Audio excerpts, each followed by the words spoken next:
Good morning, I'm Neva Manu, and this is your morning news fix for Thursday, 5th of October.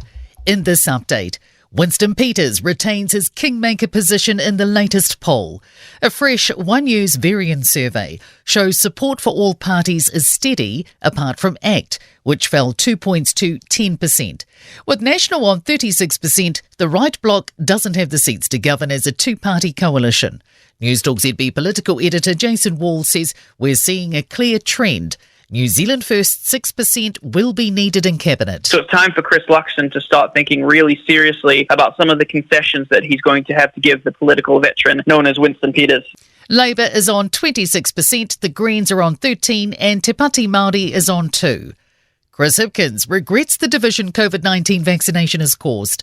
The Labour Party leader answered questions from voters and party faithful in a virtual town hall forum last night while he isolates with COVID.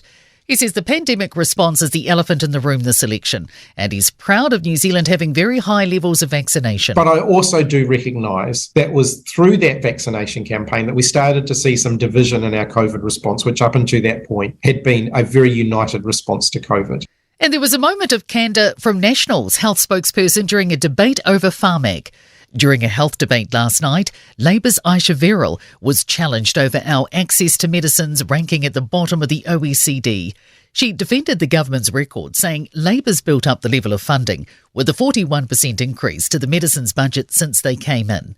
Verrill also pointed the finger at the previous National government for not increasing funding.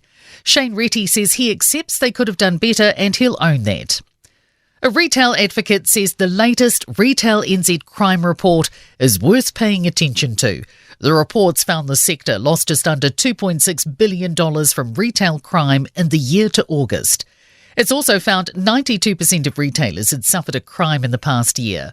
Chair of Auckland Sandringham Business Association, Chitin Chittibomber, says sometimes the people working the shops are lost in the conversation about crime. This is just not a store. These are people, families, family-owned businesses, real people in these businesses being affected financially, mentally.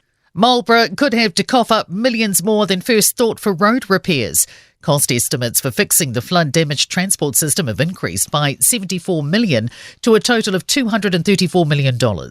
Marlborough District Council Chief Executive Mark Wheeler told Kate Hawkesby the community will struggle. We spread our roading costs across all 27,000 ratepayers, and they're looking at something like 10% rate increase in a few years' time. Wheeler says this estimate assumes Waka Kotahi can provide financial assistance. In sport, football governing body FIFA has confirmed the men's 2030 World Cup will be held across 6 countries in 3 continents. Spain, Portugal and Morocco will co-host, but the opening 3 matches will take place in Uruguay, Argentina and Paraguay. A hip complaint has placed Ben Stokes in doubt for England's opening 50-over World Cup cricket match against New Zealand tonight in Ahmedabad. And Liam Lawson has been confirmed to stand in for AlphaTauri at a 5th straight Formula One Grand Prix this weekend in Qatar. I'm Neva Manu, and that's your latest news fix. We'll be back with the next update at midday from the Newstalk ZB newsroom.